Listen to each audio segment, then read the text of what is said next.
সেজদার মধ্যে যাওয়ার পর যদি আমরা একটি দোয়া 3 বার পাঠ করতে পারি, যা কিছু আমরা রব্বুল আলমিনের কাছে চাইব আল্লাহ তাআলা আমাদেরকে দিয়ে দিবেন। রব্বে কাবার কসম, একদম পরীক্ষিত আমল। রাসূলুল্লাহ সাল্লাল্লাহু আলাইহি ওয়াসাল্লামের হাদিসের মধ্যে স্পষ্ট উল্লেখ রয়েছে। হাদিসটি সহিহ মুসলিম দেন আবু দাউদের মধ্যে এসেছে।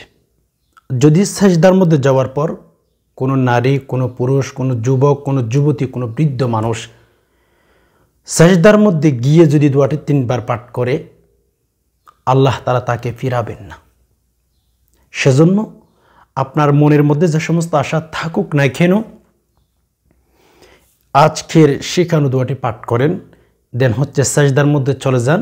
সেজদার মধ্যে যাওয়ার পর দোয়াটি পাঠ করেন, যা চাইবেন তাই পাবেন। মেরে দোস্ত, আমরা তো মুমিন, তাই না? আর আমরা মুহাম্মদুর রাসূলুল্লাহ সাল্লাল্লাহু আলাইহি ওয়াসাল্লামের উম্মত। আল্লাহ তাআলা আমাদের দিকে সবসময় তাকিয়ে আছেন। হে আমার বন্ধুর উম্মত, তোমরা আমার কাছে কখন চাইবা, আমি তোমাদেরকে কখন দিতে পারবো। কেননা কোরআনুল কারীমকে জিজ্ঞেস করেন, কোরআন আপনাকে চিৎকার দিয়ে বলবে, ওয়ালা সাউফা ইউতিকা রাব্বুকা ফাতারদা। আল্লাহ পাক রব্বুল আলামিন বলেই দিয়েছিলেন, হে বন্ধু, আমি কিন্তু আপনাকে রাজি করে ছাড়বো, আমি কখনো আপনাকে নারাজ করব না। এই জন্য আমরা আল্লাহ তাআলার কাছে কিছু চাইলে আল্লাহ আমাদেরকে ফিরিয়ে দেন না। আল্লাহর কাছে চাইতে দেরি হয়, আল্লাহ আমাদেরকে দিয়ে ফেলবেন। আরও যদি সেই চাওয়া হয় সেজদার মধ্যে যাওয়ার পরে, রব্বে কাবার কসম ঠকবেন না ভাই। হাজার হাজার মানুষকে যদি আল্লাহ দিতে পারেন, আপনাকে কেন দিবেন না? আমাকে কেন দিবেন না? হাজার হাজার মানুষ আল্লাহর কাছে দোয়া করেছেন, ফলাফল পেয়ে গেছেন। এখন তো দুঃখজনক হলেও সত্য, মেবি আমরা মনের যে সমস্ত আশা রয়েছে, দেন চাহিদা রয়েছে, এগুলো যদিও আমরা মানুষের কাছে বলে বেড়াইতে পারি, অন্য ঘরের মধ্যে গিয়ে বলতে পারি, সো উপরওয়ালাকে, যিনি আমাদেরকে এক ফোঁটা পানি থেকে অস্তিত্ব দিয়েছেন, ভালো করে বুঝবেন। মানুষের কাছে বলতে পারি আমার এই জিনিসটির অভাব, আমার টাকা শেষ, আমার একটা বাড়ির প্রয়োজন, বা দিনের শুরু থেকে বিকাল পর্যন্ত সারা দিন 24টি ঘন্টা রোদের মধ্যে কাজ করতে পারি। সো এই যে কাজগুলো আমরা করে থাকি, 1টা মিনিট 5টা মিনিট রব্বুল আলমিনের কাছে মেসেজ দিতে পারি না। হাই হাই হতভাগা উম্মত। আল্লাহ বলেন, বান্দারে উদউনি আস্তাজিব লাকুম। আল্লাহ বলেছেন, তোমরা আমার কাছে দোয়া করো, আমি তোমাদেরকে দিয়ে দেব। অথচ অনেক মানুষদেরকে দেখা যায় মাজারে, মন্দিরে, বাবার কাছে চলে যায়। হাই হাই, আল্লাহ বলেন তোমরা আমার কাছে চাও, আমি তোমাদেরকে দেব। আর আমরা করি কি? মানুষের কাছে চলে যাই। সাহাবে কেরামের ইতিহাস পড়েন, জমিনের মধ্যে বসে আসমানকে বাধ্য করতেন, যেটা চাইতেন তাদেরকে সেটাই দিতেন। সাহাবীদেরকে যদি আল্লাহ তাআলা দিতে পারেন, আমাদেরকে কেন দিবেন না? হাজার হাজার মানুষদেরকে যদি ধনী বানাইতে পারেন, মনের আশা পূরণ করে দিতে পারেন, যা চাই তাদেরকে দিতে পারেন, চাইতে দেরি হয়, আল্লাহ তাআলা তাদের দোয়া কবুল করতে দেরি করেন না। তাদেরকে যদি দিতে পারেন, আমাদেরকে কেন দিবেন না? আমরাও মানুষ, তাই না? সেজন্য আমাদের যখনই যে কোনো জিনিসের প্রয়োজন হইবে, রব্বুল আলমিনের কাছে চাইব, হে রব, আমি কিন্তু এই জিনিসটার খুবই আশা করতেছি। আল্লাহ, জিনিসটা আমার কাছে বড় হতে পারে, কঠিন হতে পারে, আল্লাহ আপনার কাছে কখনো কঠিন হতে পারে না। 2টি শব্দ আল্লাহ ইউজ করবেন, কাফ নুন, কোন বলবেন, বাস হয়ে গেছে। আল্লাহ আপনি আমাকে দেন। এত মানুষকে দিতে পারলে অ্যাকচুয়ালি আপনি আমাকে কেন দিবেন না? আমি কি দোষ করেছি? এভাবে চান। আল্লাহর কাছে যদি চাইতে থাকেন, রব্বুল আলমিনের কাছে যদি মেসেজ দিতেই পারেন, আল্লাহ ফিরাবেন না। আর যদি সেই চাহিদা সেজদার মধ্যে গিয়ে চাইতে পারেন, মনের সে স্বপ্ন, রব্বে কাবার কসম ঠকবেন না। আসেন রবের কাছে বেশি বেশি দোয়া করার চেষ্টা করে। অনেক মানুষ অভিযোগ করে থাকে, দে হুজুর, আমরা তো অনেক সময় দোয়া করেছি, সো দোয়া কবুল হচ্ছে না। দেখেন, আমরা 1 দিন দোয়া করে 2 দিন দোয়া করে বসে থাকবো না। অ্যাকচুয়ালি দোয়া করতেই থাকবো, আজকে কালকে এরপর দোয়া করতেই থাকবো। কেননা দোয়া করলে তো আর আমাদের গুনাহ নেই, আমাদের চোখ নষ্ট হয়ে যাচ্ছে, আমাদের পা নষ্ট হয়ে যাচ্ছে, সেরকম তো কিচ্ছু নয়। দোয়া করলেই কিন্তু আল্লাহ তাআলা পছন্দ করেন। রসুলের হাদিস যদি আমি আপনাদেরকে বলি, মাল্লাম ইয়াসআলিল্লাহ ইয়াগদাব আলাইহি, নবীজি বলেন যে সমস্ত নারী পুরুষ রব্বুল আলমিনের কাছে দোয়া করেন না, মেসেজ দেয় না, তাদের উপর আল্লাহ পাক রব্বুল আলমিন রাগান্বিত অবস্থায় থাকেন। হায় হায়।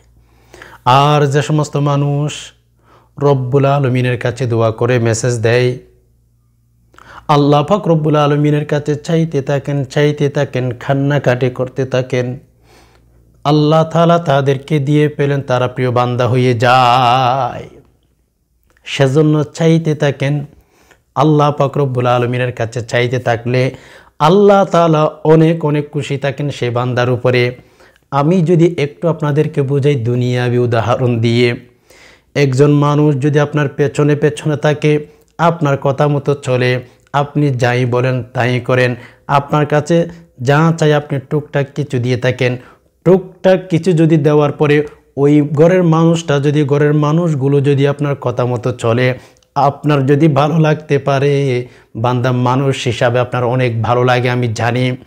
সেজন্য আল্লাহ পাক রব্বুল আলমিনের কাছে চাইতে থাকলে আপনি যদি মাজারে না যান, মন্দিরে না যান, কোনো বাবার কাছে না যান, সরাসরি যদি যিনি আপনাকে পোটা পানি থেকে অস্তিত্ব দিয়েছেন তার কাছে যদি চাইতে থাকে, রব আপনাকে দিয়ে দিবেন, আপনাকে কখনো ফিরিয়ে দিবেন না। প্রশ্নই আসে না।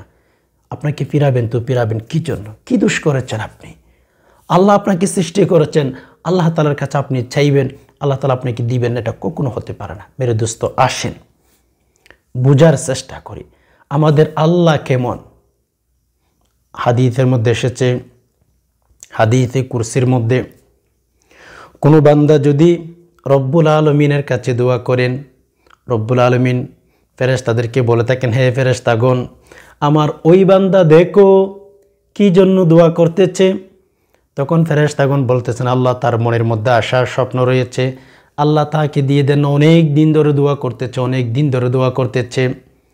ফেরেশতাদেরকে বলেন, না ফেরেশতা, ওই বান্দা হচ্ছে আমার প্রিয় বান্দা, ওই বান্দা আমার কাছে সবসময় কান্নাকাটি করবে, আমার কাছে দোয়া করবে, আমার কাছে বারবার হাত তুলে মেসেজ দিবে, সেটা আমি চাই, আমার কাছে অনেক অনেক ভালো লাগে। হে ফেরেশতা, তোমরা শোনো, আমি যদি ওই বান্দাকে এখন এই মুহূর্তে এই দিনে এই সময়ের মধ্যে দিয়ে ফেলি, তখন ওই বান্দা আমার কাছে আর দোয়া করবে না। ওই বান্দা যদি দোয়া না করে আমার তেমন ভালো লাগে না। ওই বান্দাকে যেহেতু আমি ভালোবাসি, ওই বান্দা হাত তুলে চোখের পানি ফেলবে, সেটা আমার পছন্দ হয়। যদি দোয়া বন্ধ করে দিয়ে ফেলে তখন আমি কি করব? এর বিপরীতে যখন একজন বদকার মানুষ, খারাপ মানুষ হঠাৎ আল্লাহ তাআলার কাছে দোয়া করেন, আল্লাহ তাআলা বলেন, হে ফেরেশতারা, ওই যে নাফরমান ব্যক্তি দোয়া করতেছে, যাও তাকে দিয়ে দাও, তাকে আমার পছন্দ হয় না। সেই ব্যক্তি আমার কাছে সবসময় দোয়া করতেই থাকবে, মেসেজ দিতেই থাকবে, নাফরমান ব্যক্তি সব আমার পছন্দ না। অ্যাকচুয়ালি ফেরেশতারা কি চাচ্ছে? যাও দেখে আসো, যা চাচ্ছে তোমরা তা দিয়ে দাও। এই জন্য চাইতে থাকবো, রব্বুল আলমিনের কাছে মেসেজ দিতেই থাকবো, ইনশাআল্লাহ ঠকবো না। আমরা টকার কোনো প্রশ্নই আসে না। আমাদের রব অন্যরকম রব, মানে মুমিনের রব মুহাম্মদুর রাসূলুল্লাহ সাল্লাল্লাহু আলাইহি সাল্লামের আল্লাহ অন্যরকম। আমি কথাটি এই জন্য বলেছি, আম্মা জান আয়েশা রাদিয়াল্লাহু তাআলা আনহা, মুহাম্মদুর রাসূলুল্লাহ মদিনাওয়ালা নবী, দু জাহানের বাদশাকে একসময় বলেই দিয়েছিলেন, ওগো আমার স্বামী মুহাম্মদুর রাসূলুল্লাহ সাল্লাল্লাহু আলাইহি ওয়াসাল্লামকে বলে দিয়েছিলেন, ইয়া রাসূলুল্লাহ, আপনার আল্লাহ এমন কেন? তখন সাথে রাসূলুল্লাহ মদিনাওয়ালা নবী বলেছিলেন, আয়েশা, কেমন আমার আল্লাহ? আম্মা জান আয়েশা বলতেছিলেন, ইয়া রাসূলুল্লাহ, আপনার আল্লাহর কাছে আপনি যদি কোনো জিনিসের জন্য দোয়া করেন, এত তাড়াতাড়ি আপনাকে কেন দিয়ে ফেলে?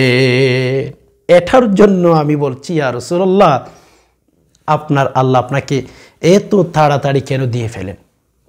আসেন একটু বোঝার চেষ্টা করি, রবকে মেসেজ দিতে চাই, ইনশাআল্লাহ যা চাইব তা দিয়ে দিবেন। আরও যদি সেই চাওয়া হয় সেজদার মধ্যে, বারবার বলতেছি রব দিবেন না, এটা কখনো হতে পারে না। কিতাবের ভেতর এসেছে যখন মানুষ সেজদা করে থাকে আল্লাহ তাআলার একদম কাছাকাছি চলে যায়। ওয়াসজুদু ওয়াকতারিবে, আল্লাহু আকবার, আল্লাহর একদম কাছাকাছি চলে যায় বান্দা। বান্দা যখন সেজদার মধ্যে পড়ে যায়, সরাসরি কিতাবের ভেতরে এসেছে আল্লাহ তাআলার কুদরতি পায়ের উপরে সেজদা করে থাকেন, পায়ের উপরে সেজদা করেন। এটা দোস্ত চিন্তা করতে পারেন? যদিও আমরা এই যে চামড়ার চোখ দিয়ে দেখতেছি, আমরা টাইসের উপরে, জায়নামাজের উপরে সেজদা করতেছি, কিন্তু হাদিসের কিতাব বিশ্বাস করলে আপনি পাবেন হচ্ছে আপনি সেজদা করতেছেন হচ্ছে আল্লাহ তাআলার কুদরতি পায়ের উপরে। আল্লাহ তাআলার কুদরতি পায়ের উপরে কিন্তু আপনি সেজদা করতেছেন। মুসা আলাইহিস সালাতু ওয়াস সালামকে এক সময় আল্লাহ পাক রব্বুল আলামিন বলে দিয়েছিলেন, মুসা শুনো শুনো, আমি তোমার সাথে কথা বলি 70,000 পর্দার ভেতর থেকে, 70,000 পর্দার ভেতর থেকে মুসা আমি তোমার সাথে কথা বলি, কিন্তু আখরি জামানার মধ্যে এমন কিছু উম্মত আসবে তাদের সাথে আমি কথা বলবো, তাদের মাঝখানে আমার মাঝখানে কখনো কোনো পর্দা থাকবে না, পর্দা ছাড়াই আমি তাদের সাথে কথা বলবো, তারা আমার সাথে কথা বলবে। আল্লাহু আকবার। মুসা আলাইহিস সালাতু ওয়াস সালাম পাগল হয়ে গেছেন। আল্লাহ সেই উম্মতগুলো কোন নবীর উম্মত? আল্লাহ তারা তখন কি করবেন? আপনি তাদের সাথে কিভাবে কথা বলবেন? মুসা আলাইহিস সালাতু ওয়াস সালাম যখন এই কথা রব্বুল আলামিনের কাছে বলে দিয়েছিলেন, তখন আল্লাহ পাক বলেছিলেন, মুসা সেই উম্মতগুলো হবে আমার বন্ধুর উম্মত মুহাম্মদ রাসূলুল্লাহ সাল্লাল্লাহু আলাইহি ওয়াসাল্লামের উম্মত। মুসা আলাইহিস সালাতু ওয়াস সালাম আরও জিজ্ঞেস করেছিলেন, আল্লাহ সেই উম্মতের সাথে আপনি সরাসরি কিভাবে কথা বলবেন, কোনো পর্দাবিহীন? তখন আল্লাহ পাক রব্বুল আলামিন বলেছিলেন, মুসা শোনো, আমার বন্ধুর উম্মত যখন সাজদার মধ্যে যাইবে তখন সরাসরি তাদের সাথে আমি কথা বলবো। সেজন্য তো কবি খুবই সুন্দরভাবেই বলে দিয়েছেন। কিভাবে বলেছেন? নামাজও মে ক্যা মজা হে, नमाजों में जा जा कर देख लो, सजदों में क्या मजा है, सजदों में जा जा कर देख लो। যারা নামাজ পড়ে নামাজ ছাড়ে না, কেননা নামাজের মজা তারা পেয়েছেন। এর জন্য কবি বলতেছেন, সজদাও মে ক্যা মজা হে, সজদাও মে যা যা কর দেখ লো। সিজদা একটু করে দেখো না ভাই, কত মজা লাগে, কত শান্তি লাগে। হায় হায়, সেজদা দিতে পারি না। দেখেন আমি যদি বোঝাই আপনাদেরকে, একটা গাছের মধ্যে যখন ফল চলে আসে, স্বাভাবিক গাছের নিয়ম, গাছ ঝুঁকে যায়। গাছের মধ্যে যখন ফল থাকে না তখন গাছটা একবারে সোজা থাকে, তাই না? সো যখন গাছের মধ্যে ফল চলে আসে গাছটা ঝুঁকে যায়। দেখবেন আপনারা খেয়াল করবেন, গাছের মধ্যে ফল এসেছে, গাছ বলে থাকে আমি এখন স্বয়ংসম্পূর্ণ, আমি ঝুঁকে যাব। আমাদের উচিত, যুবক বলেন, যুবতী বলেন, নারী বলেন, পুরুষ বলেন, আমাদের উচিত যখন যৌবন আমরা পেয়েছি, এখন আমাদের শরীর ভালো, যখন যেটা মন চায় সেটা করতে পারি। সো আমাদের উচিত আমরা যৌবন পাওয়ার পরে আল্লাহ তাআলার দিকে ঝুঁকে যাওয়া, নামাজ পড়া, রোজা রাখা, ইবাদত বন্দেগী করা। সো দুঃখজনক করে সত্য, আমাদের একটু ইন্টেনশন নাই যে আমাদের নামাজ পড়তে হবে, আমাদের রবকে রাজি করে দুনিয়া থেকে বিদায় হতে হবে। একটু ইন্টেনশন আমাদের নাই। এভাবে হইলে মেরে দোস্ত চলবে না, রবকে রাজি করতেই হবে। সময় তো দিনে ভাই বোন, আমি আর কথা বেশি বাড়াচ্ছি না, সরাসরি আমি আজকের দোয়াটা আপনাদেরকে শিখিয়ে দেব।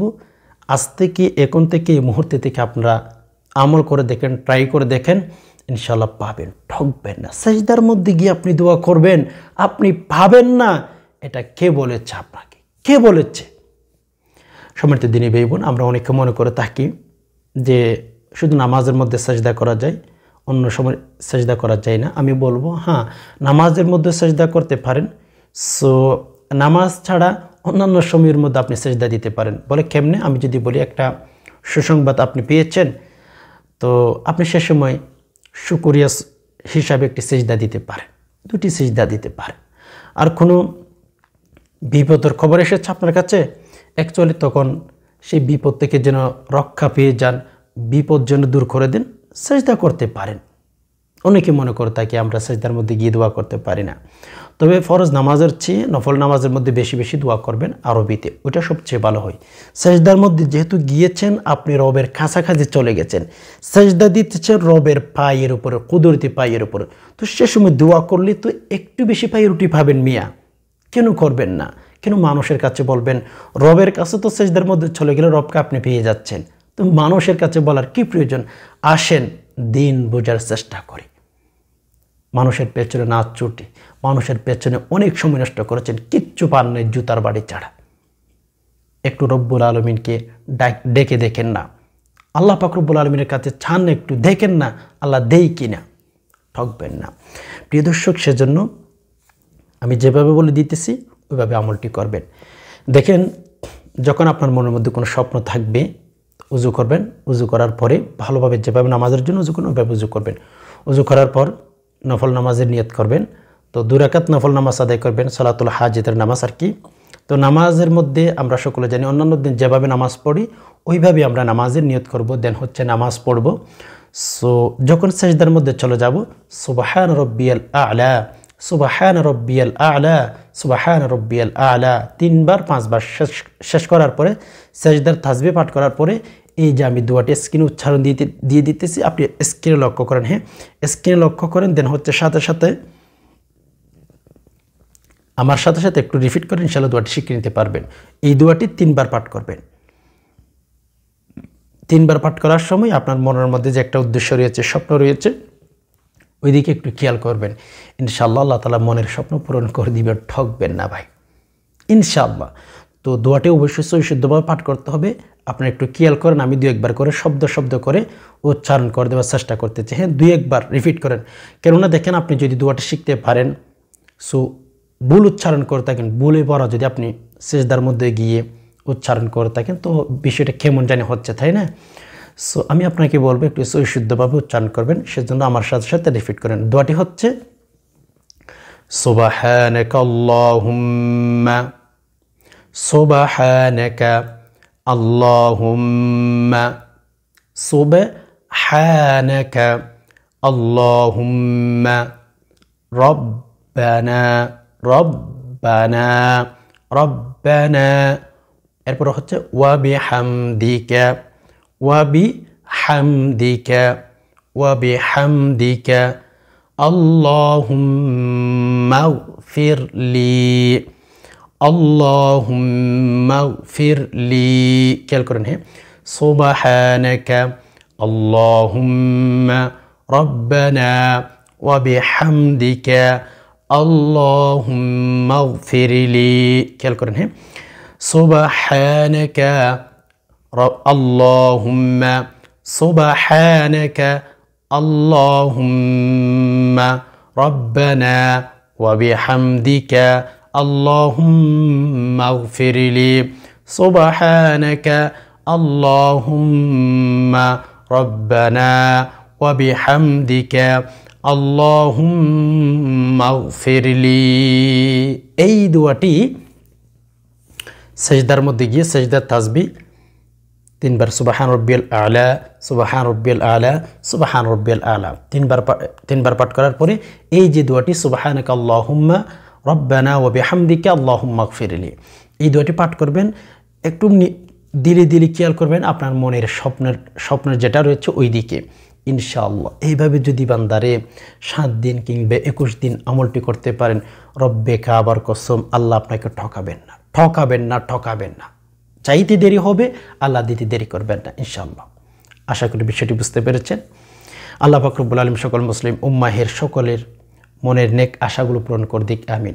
প্রিয় দর্শক, ভিডিওটি যদি দেখে ভালো লেগে থাকে অবশ্যই একটি লাইক দিয়ে অন্যান্য মুসলিম ভাই বোনদের মধ্যে শেয়ার করে দিবেন। কেননা আপনার শেয়ারের মধ্যে দিয়ে কোনো দিনই ভাই বোন যদি দোয়াটি শিখে নিতে পারে, আমলটি শিখে নিতে পারে, আল্লাহ তাআলা আপনাকে নেকি দান করবেন, গুনাহ ক্ষমা করে দিবেন। সেজন্য ভিডিওটি অন্যান্য মুসলিম ভাই বোনদের মধ্যে শেয়ার করার চেষ্টা করবেন।